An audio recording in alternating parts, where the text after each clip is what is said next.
kahit pinagtatanggol mo lang naman yung sarili mo, ikaw pa rin yung masama. Okay po. Go.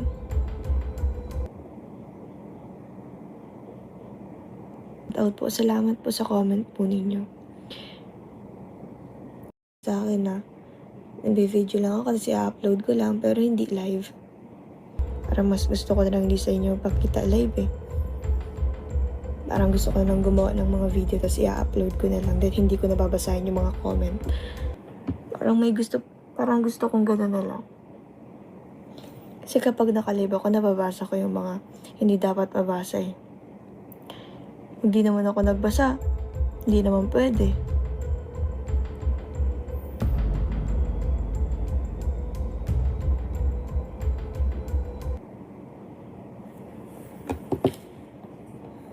Bakit hindi na lang kayo maging mabait? Be kind to your words, please. Dahil hindi po nakakatulong sa tao yan. Pwede po ba yun? Pwede po bang wag na lang kayo mambash ng tao?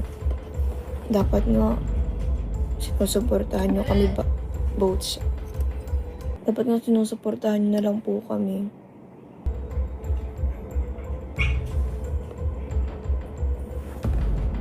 Wala namang ibang magtutulungan kundi tayo-tayo lang po.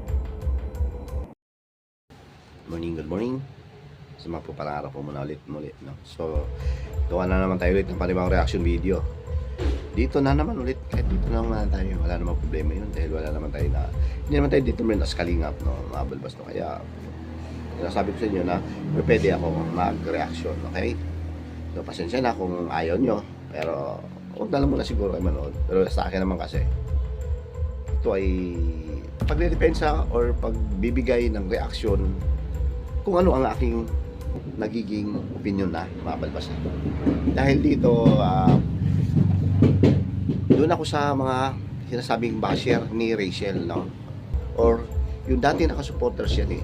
Mga supporters yan, mga panyan ng Rochelle na mabalbas na. So, i-analisa natin na maigi kasi baka mamaya hindi naman pala yan naging basher pero pinanindigan nila na or nagiging negative lang sila dahil nga sila ay 3 punto ang ating ibibigay. Okay? So ano nga ba? Bakit nga ba? No?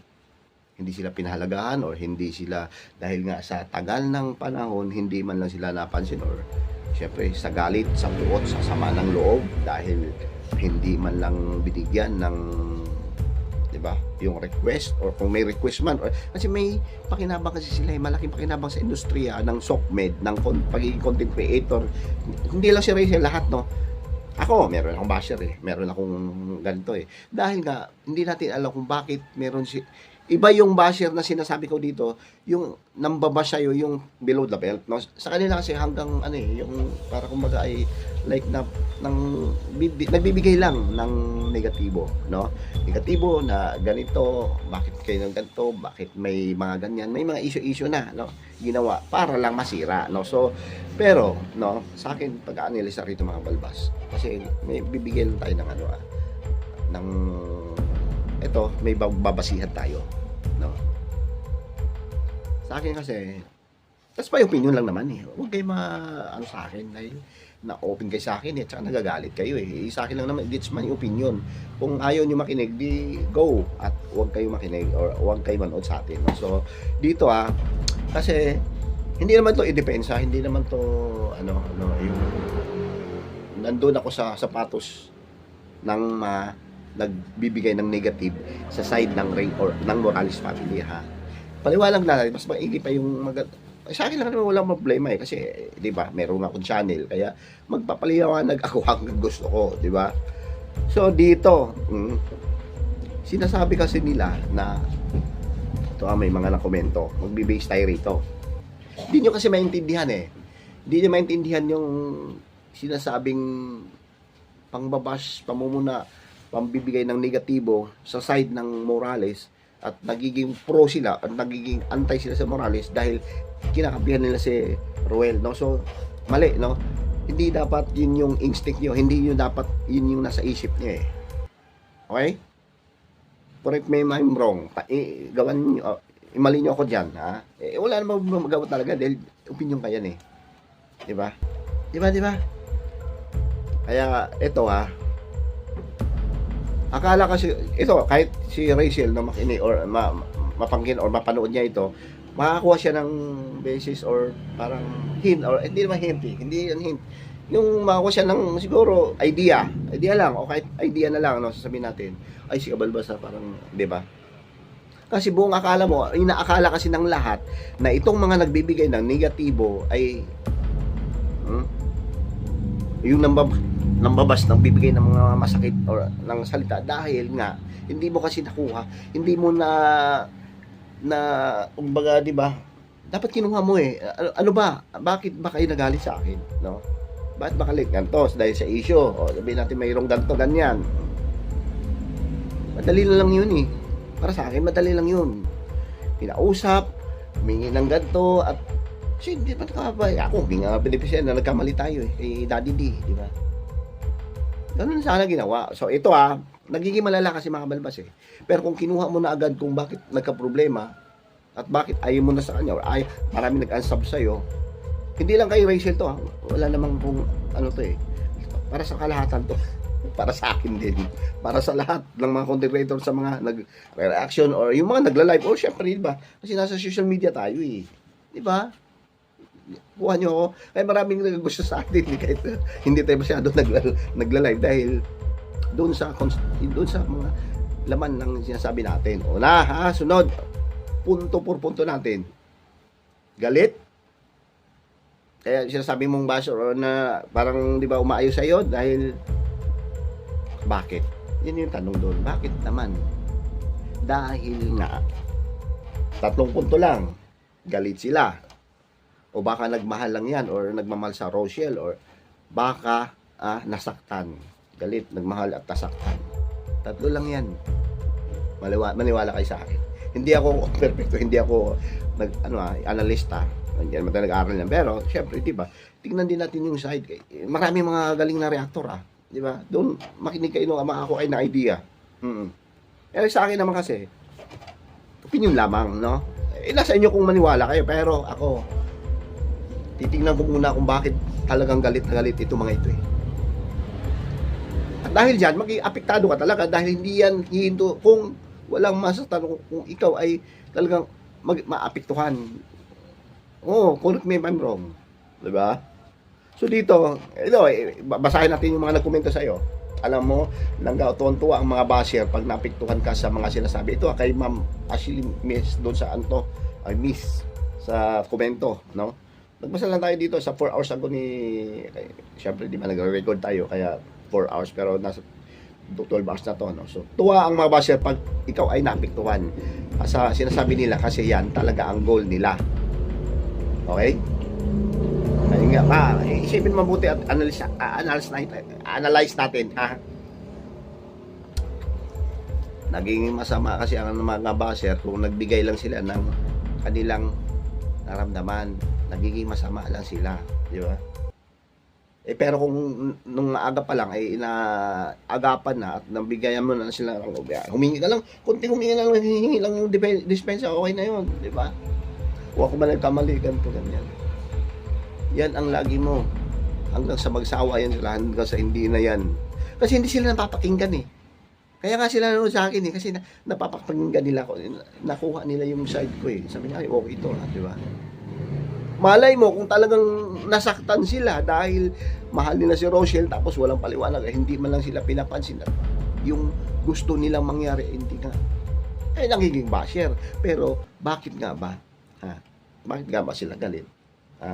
Siyempre hindi yan napapansin. Sa tagal nyo ng, sabihin natin na, hindi lang kayo Rachel to, sa tagal ng nagsuporta sa iyan, ba, mga OFW yan, halos lahat.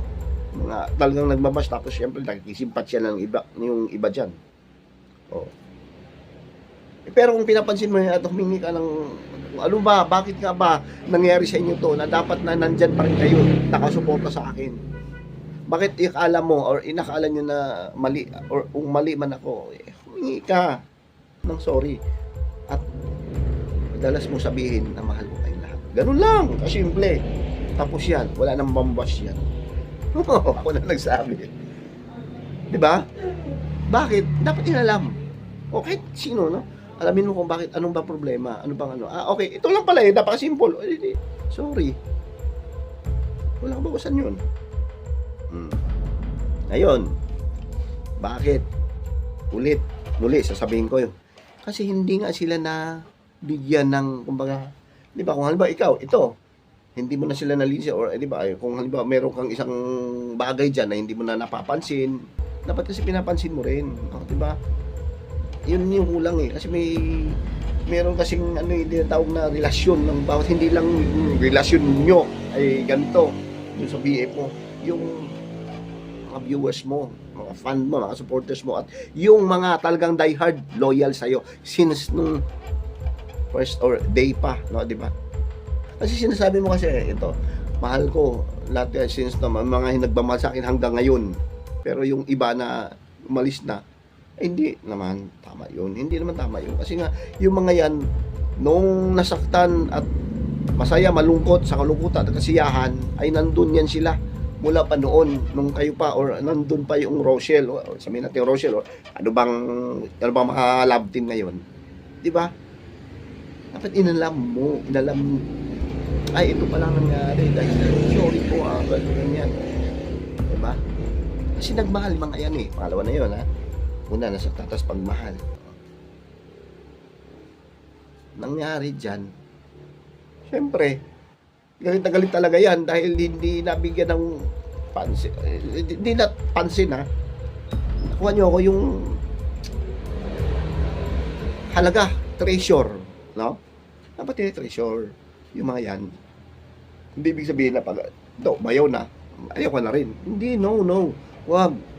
Hanggat may pag-asa. Hindi, ibig sabihin, hanggang andyan mga yan, nakasuporta yan sa'yo Alalahanin mo, isipin mo mabuti na sila ay, excuse me, sila ay nakatulong since pa.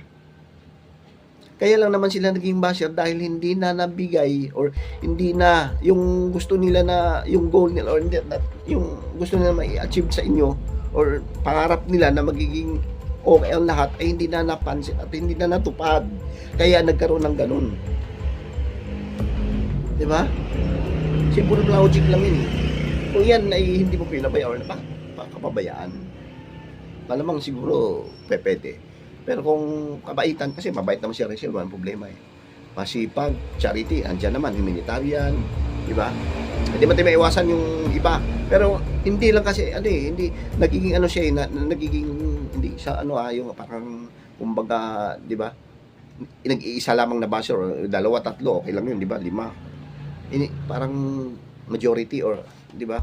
Marami ang talagang nagbibigay ng mga negatibo. Kahit ka sa atin kung bakit nag-reaction tayo, andyan sila, ganun negative talaga ang sinasabi dahil nga nasaktan yan sila. Ako na ang nagsasabi, nasaktan. Dahil nagmahal yan sila noon pa. Ilang years na yan, pinaghirapan nila yung kapapanood, nagdamag pa yan, talagang tilibabad pa yan, o tilibabad pa tawag dyan, yung talagang babad na babad yung cellphone nila para manood at hindi lang ma-skip yung, di ba, mga uploads mo, lives mo, ganun. Or yung sinusuportahan nila, di ba? Ganun. Ngayon, nasaktan, syempre. Paano na? Anong bawi nila? Wala. Magkomento talaga sila na negative. Kasi hindi mo nabigyan ng pansin. Hindi ko sinasabi na mali dito si Rachel, Ang sa akin lang, it's my opinion lang naman. Di ba? Disclaimer muli, Disclaimer. This is my opinion. Kaya wala akong nagawa dyan. Opinion ko to Tapos, syempre, di ba, saan ba ang boses ng mga ganito? Ang komento lamang, yung mga nagiging, kasi hindi sila nabigyan ng reaction na, di ba, puro tayo, habig, hindi pwede mangyari. Dapat, sino ba yung nakatulong sa atin, yun yung sino ba bubuhay sa atin, yun yung dapat bigyan ng pansin. Porkit ba tumiwalag sila ngayon, wala na. At hindi mo na bigyan ng, di ba, hindi dapat ganun. Mali, may mali, no, di ba? Kasi yan, nag-create yan ng nanood sa iyo yan Nag-create ng bashing yung iba, pero sumasakay na lang siguro yung iba dyan Pero yung sinasabi kong nasaktan noon na nagiging basher ngayon or nagiging negative, hindi sila basher eh. Ano sila, yung nagbibigay sila ng masakit na salita dahil doon sila bumabawi. Correct me if I'm wrong. Doon sila bumabawi eh, mga balbas natin eh. Kaya nangyari or sana eh, sunod na yung payo ko. Di ba?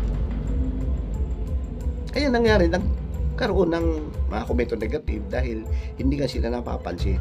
Kung binigyan mo ng pansin nung una pa lang, huminga ng ganito, at parang inaalagaan mo na, ano yan eh, for babies or yung parang alaga mo, di ba, hayop.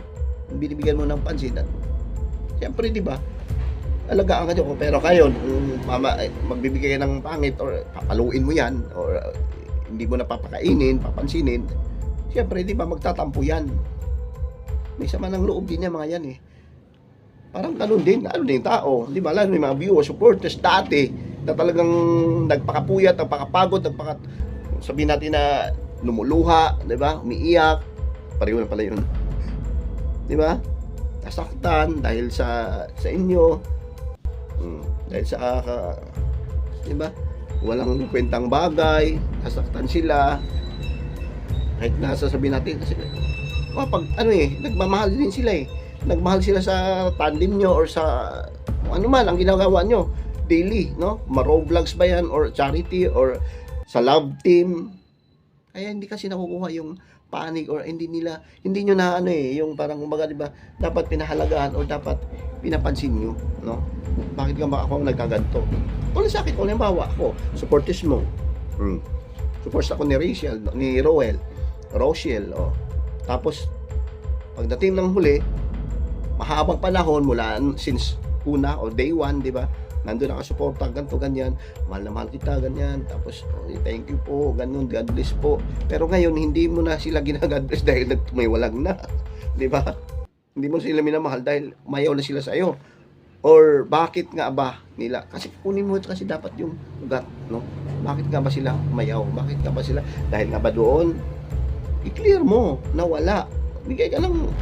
Pero kahit ganun pa man, nandun na kasi yung lamat eh. Nandun na yung sugat, no? Kahit anong paliwanag mo, hindi na talaga maniniwala yung mga yan eh. Kaya doon, nabigyan natin tuloy sila ng, di ba? Kasi yung iba kasi nakikisakay na lang yan eh. No? Yung iba na ganito ganyan, negative dahil ganito ganyan. May mga ang voltating dan, di ba? Yung love triangle, may ligaw, may bibigay ng flower, may doktor sa US. Doktor, ibig sabihin ng US na, papaliwanag naman si Daddy D. O, doktor, ibig sabihin ng doktor doon, pwede babae, pwede lalaki. Kasi both side naman daw, ay dalawa, at both party, no? Si Roel at si Rachel ang binibigyan ng mga bulaklak, no? Pati si Roel. So, ibig sabihin, pwede maging babae. Hindi naman pwede maging lalaki. Ano lang yan eh. Sentido di common na lang, di ba? Yung flower, bibigyan mo ba yung lalaki? Doon ka mali, no? Hindi naman pwede mangyari na. Pero kung babae yon, pwede, no, siguro bibigyan ng flower. Pero bakit ako magbibigay ng flower na bilang babae?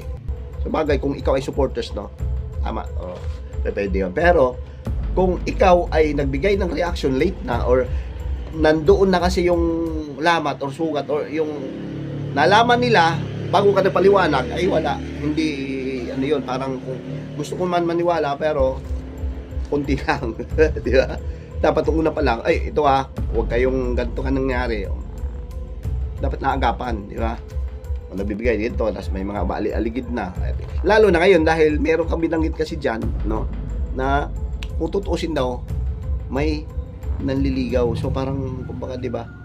Parang, sa akin to opinion ko to parang gusto man daw ni Rachel na karoon ng panibagong jowa, yung sinasabi niya ay pwede pero respect na lang daw kay lovers niya o syempre, di ba? At syempre sa pamilya at syempre doon sa nanligaw sa kanya. Yun yung sinasabi niya, di ba? Maliwanag kung sino man hindi kayo nanonood kung gano'n, di ba? Hindi niyo na-analisa yon. Kaya masasabi ko na pwede daw pala talaga. Pero ngayon, respect muna dahil nantay pa niya na mag-heal. Nag-heal. Mag-move on or nakamuod na rin naman di ba? Ngayon lang naman, mga balbas natin Hindi kasi nakuha yung side, yung nasaktan, bakit nasaktan, nagmahal. Siyempre, nagmahal yan Tapos hindi napapansin, hindi napahalagaan, hindi nabigyan ng umbiga justisya ba? Tawag nun, hindi. 'Di ba? Kaya nagalit na galit hanggang ngayon kung hindi mo pag gagawin yung sinasabi or wala pa naman akong payo na sinasabi, no? Yun lang yung nakuha nating kumbaga, 'di ba? Bakit nga ba nangyari? Yun. Balbas natin. Ngayon, apektado ka, tapos ito, may mga komento doon, huwag ka rin magpa-apekto ng mga yan dahil tuwan-tuwa ang mga basher na yan. Lalo na may mga nanggatong na, di ba? Hindi nila kasi alam na hindi nga basher yan. Hindi mo ba maintindihan yung mga ginawa nila dati at bakit nila ginawa ngayon yung pagbibigay ng mga negatibo sa komento? Dahil yan ang bilang mawi na lamang. Dapat ang ginawa niya naagapan. Di ba? Nagpaliwanag ka na maayos, naging ka ng sorry hanggang sa huwag ka magpasawang maghingi ng sorry. Yun lang naman ang pinaka the best na move dyan, the best way, paraan para matigil mga yan. Kasi hindi na talaga titigil yan sa tagal ng panahon na nakasuporta sa yan. Tapos sasabihin mo pa plastic, lalong magagalit yan. So mga kaibigan natin, sorry na. Ganun lang, siyempre, di ba? Tapos sasabihin mo, wala yun. Mag-trigger yun eh. Magpantal yung taingan yan. Ano ba nung ginawa sa akin? Pa-plastic ba ako? Comment na naman yan. Comment yan dyan sa'yo. Di ba? Kasi hindi mo nabigyan ng magandang, kumbaga, di ba? Ano ba ang dapat kong gawin? Yun, ha? So, nakuha na naman kayo, ha? Marami na naman mula sa atin dyan. So, shoutout sa lahat, ha? Mga viewers natin, ha? Yun lang, no? Sa atin lang, dapat binigyan ng pansin, diin at binibigyan ng halaga itong mga viewers na ito, yung mga nabibigay ng negative, dahil akala mo kasi yan po ay hindi na nagmahal sa iyo, hindi na nakasuporta sa iyo at dahil, di ba, yan lang ay nasaktan lang naman. Akala mo lang na hindi na sila nagmahal pero nagmamahal pa rin sa iyo yan. Kaya gawa ka ng paraan, or wala akong sinasabi na wala akong utos sa iyo na ganito. Siguro just may idea lang, no? Wala ka na idea sa atin. Yung issue ngayon, i-clear doon kasi hindi ko alam kasi bakit nagtatago kasi likod ng mga tala. 'Di ba? Nagtatago kayo eh. Dapat kasi nasa publiko kayo, nasa social media kayo eh. Ikaw lagi ka nagla-live, diyan tayo kumikita, oh. 'Di ba?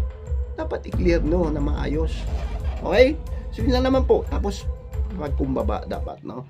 Hindi yung makapagkumbaba ka nga, pero pagdating sa camera ay iba yung mukha mo, no? 'Di ba? That's what, hindi ko sinasabi na kayo, langga, okay, di ba? Sa lahat po ito, mga balbas natin. So, hanggang dito na lamang, ha? Kasi ito, mahaba pa eh. Mamaya, ibibigay tayo ng payo kung bakit. Ano ba kung reaction pa? Muli, no? Okay, so, yun lang po, isang mapagpalakan po muna sa lahat, lalo na ating mga viewers, lahat mga partners natin, at sa lahat ng mga nakakaintindi sa atin. Thank you, God bless, at mabuhay po tayo. Bye-bye.